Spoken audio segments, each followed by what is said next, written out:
नमस्कार. श्री स्वामी समर्थ. देवीचा नामजप करत मूर्तीच्या चरणापासून ते डोक्यापर्यंत कुंकू वाहणे म्हणजेच कुंकुमार्चन. देवीची कृपा प्राप्त करण्यासाठी कुंकुमार्चन विधी केला जातो. यासाठी हळदीपासून बनवलेले कुंकूच वापरले जाते. कुंकुमामध्ये देवीचे तत्व आकर्षित करण्याची प्रचंड क्षमता असल्याचं म्हटलं जाते.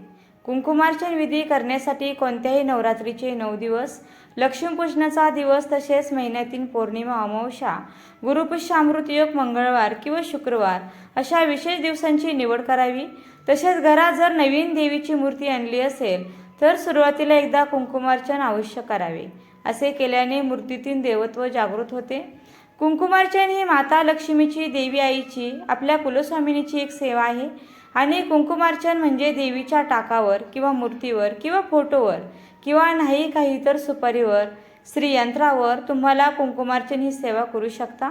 कुंकुमाचा अभिषेक देखील करायचा आहे.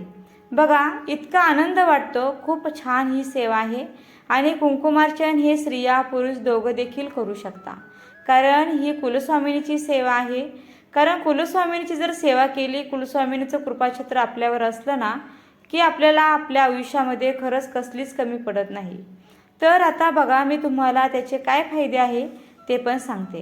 कारण फायदे पटल्याशिवाय, ऐकल्याशिवाय तुम्ही ही सेवा करणार नाही. वर्षभरामध्ये जेव्हा देवीच्या काही तिथी असतात, महालक्ष्मीची आपण सेवा करतो, त्यावेळेस पण करत जा. कुंकू हे देवीला अतिशय प्रिय असल्यामुळे ते जर आपण देवीला अर्पण केलं तर देवी प्रसन्न होते.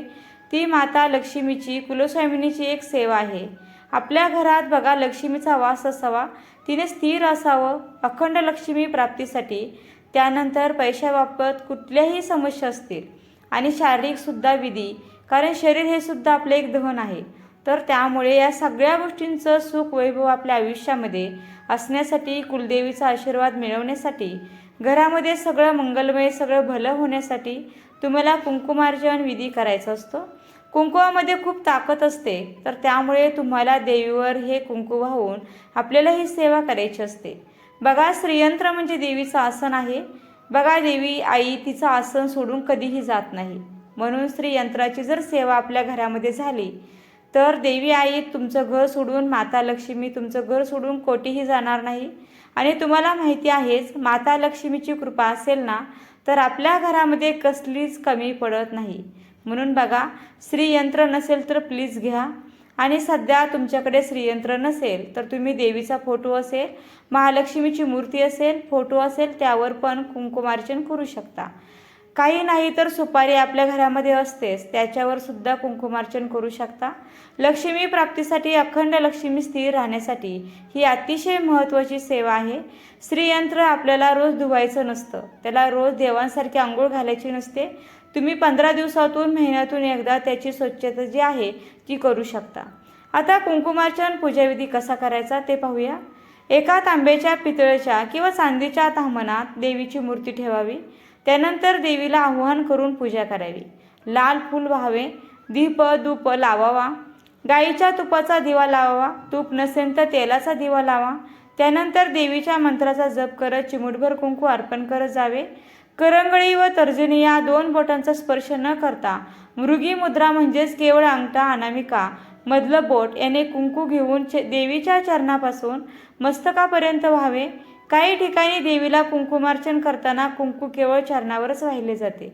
आता बघा, तुम्हाला जमल्यास श्री सुक्ताचा पाठ करत इथे श्रीयंत्रावर कुंकुमार्चन करायचं आहे.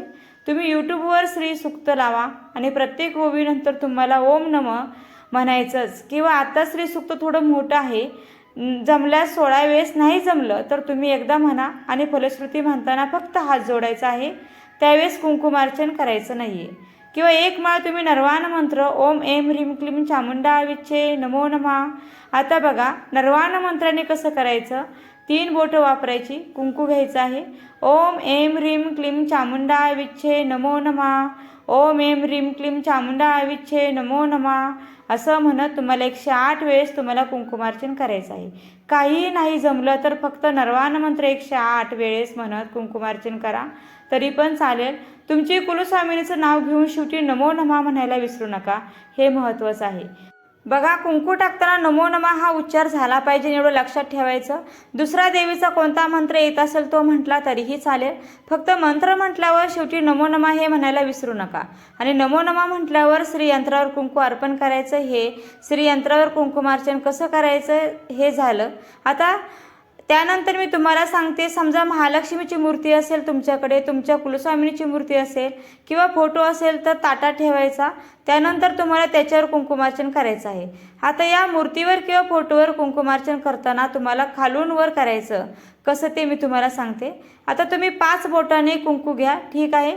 5 बोटाने कुंकू घ्यायचं आहे. त्यानंतर ओम ऐं ह्रीं क्लीं चामुंडा विच्चे नमो नमः याप्रमाणे महालक्ष्मी देवीची मूर्ती आहे, मूर्तीवर फोटोवर खालून वर करायचा आहे. कळलं? नमो नमः म्हणताना खालून वर कुंकू टाकत नमो नमः असं करायचं आहे. समजा तुमच्याकडे मूर्ती फोटो असेलच, फोटोवर पण तुम्ही करू शकता. यानंतर तुम्हाला सुपारी जी आहे, सुपारीवर पण तुम्हाला श्रीयंत्र नाही आहे, काही नाही आहे, तर तुम्ही सुपारी स्वरूप तुम्ही लक्ष्मी माता मानून किंवा कुलस्वामिनी मानून तुम्ही त्याच्यावर कुंकुमार्चन करू शकता. आता सुपारी ठेवली आहे तर सुपारीला पण तुम्हाला 3 बोटांनी तुम्ही नरवाण मंत्र म्हणत ओम ऐं ह्रीं क्लीं चामुंडा विच्चे नमो नमः असं म्हणत सुपारीवर तुम्हाला कुंकू टाकायचं आहे. कळालं? बघा, श्रीयंत्र व सुपारीवर एकाच पद्धतीने कुंकुमार्चन करायचं आहे. पण लक्ष्मीची मूर्ती, कुलस्वामिनीची मूर्ती, फोटो त्याच्यावर तुम्हाला खालून वर टाकायचं आहे. टाकावर पण तुम्हाला असंच 5 बोटांनी तुम्हाला कुंकुमार्चन करायचं आहे. अशा पद्धतीने कुंकुमार्चन अगदी सोपं आहे. अशा प्रकारे तुम्हाला करायचं आहे. आता सेवा बघा, कुंकुमार्चन करताना तुम्हाला जेवढी जास्त सेवा शक्य असेल तेवढी करा. पण कधी कधी काय ही सेवेला वेळ लागतो म्हणून आपण करत नाही. पण असं काही करू नका, थोडक्यात करा, पण करा जसं सांगितलं नाही. काही जमलं तर तुम्ही 21-51 वेळेस तुम्ही नरवाण मंत्र म्हणा, तुमच्या कुलस्वामीचं जयघोष करत नमो नमः म्हणत केलं तरीसुद्धा चालेल. पण सेवा करा. महिलांनो, आपण काय करतो याला खूप वेळ लागतो, त्याला खूप वेळ लागतो, मग जाऊ दे, करायचं नाही त्यामुळे करत नाही.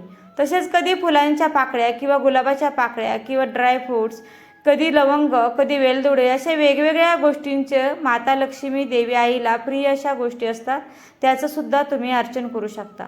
मंत्रजप किंवा नामजप झाल्यावरती म्हणजेच कुंकुमार्चन झाल्यावरती देवीची आरती करून मनोभावे नमस्कार करावा. आपल्या मनाची इच्छा सांगावी. कुंकुमार्चन झाल्यानंतर लगेच मूर्ती हलवू नये. 1 दिवस तशीच ठेवावी व दुसऱ्या दिवशी देवीच्या मूर्तीला पुन्हा पूर्वी स्थानी स्थापित करावे. कुंकुमार्चनाचे कुंकू पुन्हा पूजेत वापरू नये. कुंकू डबीत भरून रोज आपल्या मस्तकावर लावावे. आता देवीच्या कुंकुमार्चनाच्या कुंकाचं काय करावे, तर कुंकुमार्चन पूजेत देवीला अर्पण केलेले कुंकू हे देवी प्रसाद म्हणून कोणत्याही महत्त्वाच्या कामाला बाहेर जाताना आवर्जून आपल्या कपाळाला लावा. तसेच आपल्या मुलांना हे रोज लावा. आपणही रोज लावावे. मात्र हे कुंकू आपण परत पूजेत वापरू नये. या कुंकूमध्ये खूप ताकद आहे. आपल्यावर येणारे संकट टळतात, आपल्यावरचे विघ्न टळतात, आपल्यावर कुठल्याही कोणाच्याही वाईट विचारांचा प्रभाव पडत नाही. इतकी ताकद त्या कुंकूमध्ये असते. तर त्यामुळे तुम्ही हे कुंकू जे आहे ते तुम्ही रोज वापरू शकता किंवा तुम्ही कपाळी पण रोज लावायचं आहे. ते फेकून देऊ नका. अतिशय महत्त्वाचं कुंकू आहे. आता हे कुंकू आपल्याला प्रसाद स्वरूप देवी आईकडून मिळालेलं असतं, पण ते कुंकू इतर कोणालाही देऊ नये. फक्त तुम्ही सासूला किंवा घरामध्ये जावेला देऊ शकता, पण मात्र माहेरातसुद्धा हे कुंकू देऊ नये, ही गोष्ट मात्र लक्षात ठेवा. कुंकामध्ये शक्तितत्व आकृष्ट करण्याची क्षमता अधिक असते.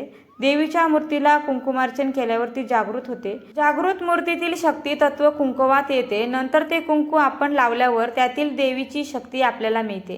ही देवीची कुलस्वामिनीची ही सेवा आहे. त्वरित लक्ष्मी प्राप्तीसाठी, आर्थिक संकटातून मुक्त होण्यासाठी, आपल्या घरचं भलं होण्यासाठी अतिशय प्रभावी ही सेवा आहे. तर बघा, ही कुंकुमार्चनाची अतिशय महत्त्वाची माहिती मला तुमच्यापर्यंत पोहोचवायची होती. माहिती आवडली असेल तर व्हिडिओला नक्की लाईक करा, शेअर करा. चॅनलवर नवीन असाल तर सबस्क्राईब नक्की करा. व्हिडिओ शेवटपर्यंत पाहिल्याबद्दल अगदी मनापासून खूप खूप आभारी आहे. धन्यवाद. श्री स्वामी समर्थ. जय जय स्वामी समर्थ. रामकृष्ण हरी. जय जय रामकृष्ण हरी.